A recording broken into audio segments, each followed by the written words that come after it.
Could Google really get broken up? Marketplace Morning Report is supported by Baird. Employee-owned and independent, Baird offers global financial advice focused solely on clients' needs while consistently reinvesting in the expertise and capabilities to serve those needs.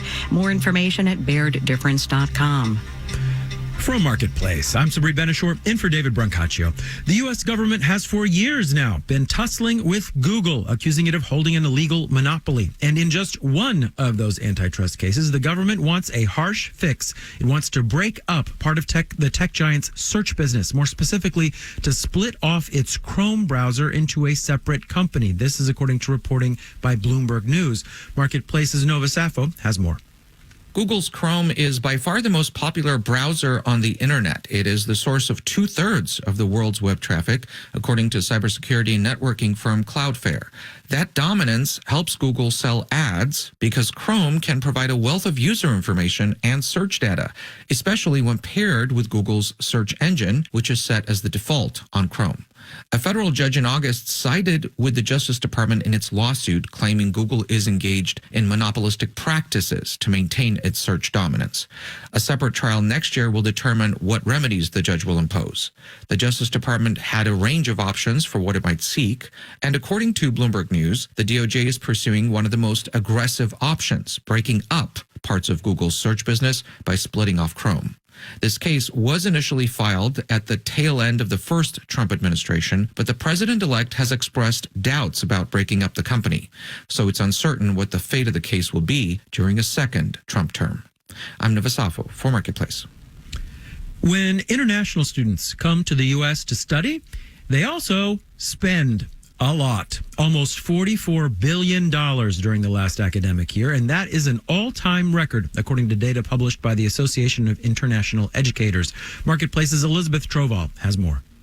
International students help create jobs. NAFSA, the Association of International Educators, figures the country's 1.1 million international students are key to some 378,000 jobs. NAFSA CEO Fan Tao says that's through housing costs, tuition, fees. It's not only just the faculty, it's not just the staff, it's even the sort of the vendors that are part of university in many ways are being supported through that. Roughly half of international students are from China or India, and many are grad students or recent graduates permitted to work on a student visa for a time after graduation. Josephine Hemisi-Vida with University of Texas at Dallas says STEM is the big focus for their international students. We have most of them studying computer science, mathematics, engineering fields. She says over 80% of the school's graduate students are international. They pay out of state. They pull the full cost without some of the discounting that our American students may be eligible for. They're not eligible for financial aid. They're literally transferring dollars from their home country into our country. Around 6% of all university students in the U.S. are international, according to the Institute of International Education. In other wealthy English-speaking countries, that share is many times higher. I'm Elizabeth Troval for Marketplace. All right, let's do the numbers. Dow, S&P, and NASDAQ futures are all down in the 3 to 0.6% range, with Dow futures down 252 points. The yield on the 10-year Treasury has been falling this morning. It's at 4.377%. Marketplace Morning Report is supported by the John Templeton Foundation, funding interdisciplinary research and catalyzing conversations to inspire awe and wonder. Dive deeply into the wonders of the universe at templeton.org. And by Schwab. Schwab offers investors choices like full-service wealth management, self-directed investing options, and trading on Thinkorswim. More at schwab.com.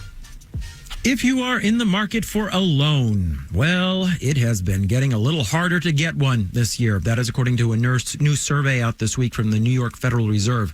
It found that rejection rates for loan applications are higher than they were in 2023 for credit cards, auto loans, mortgages, refis. So, Marketplace's Justin Ho called up a few lenders to ask, why is this happening? Over the last few months, Todd Sharkey, Chief Credit Officer at Sunrise Banks in Minnesota, says the bank has been getting more loan applications from borrowers who are feeling a little stretched. We're seeing maybe some more stressed debt to income ratios. We're seeing some credit scores that are falling a little bit.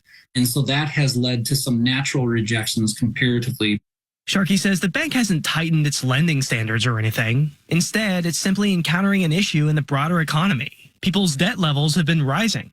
Just as people are spending more to be able to meet their basic daily needs. I mean, I can't say that we're seeing this across the board, but you know that certain segments are being more financially strapped. Especially lower income segments. Nancy Vandenhouten, lead economist at Oxford Economics, says those borrowers are having the most trouble with credit card and auto loan applications. With credit cards, we know that some borrowers are stretched, particularly lower income borrowers. For auto loans, we've seen a pretty noticeable rise in delinquencies.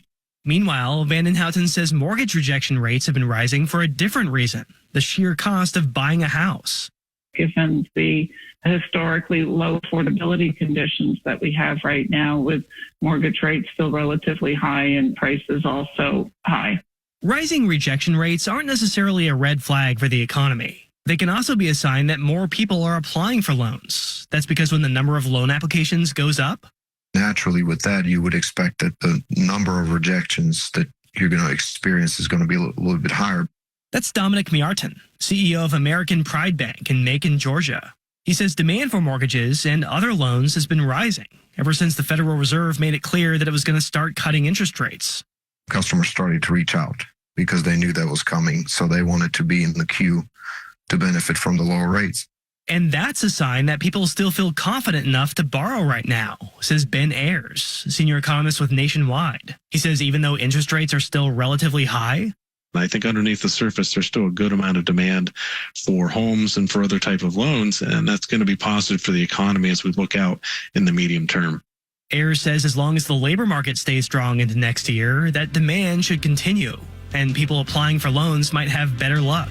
I'm Justin Ho for Marketplace. Our producers are Nick Perez, Ariana Rosas, Alex Schroeder, and Erica Soderstrom. Our senior producer is Meredith Gerritsen-Morby. In New York, I'm Sabri Benishore with the Marketplace Morning Report. From APM, American Public Media.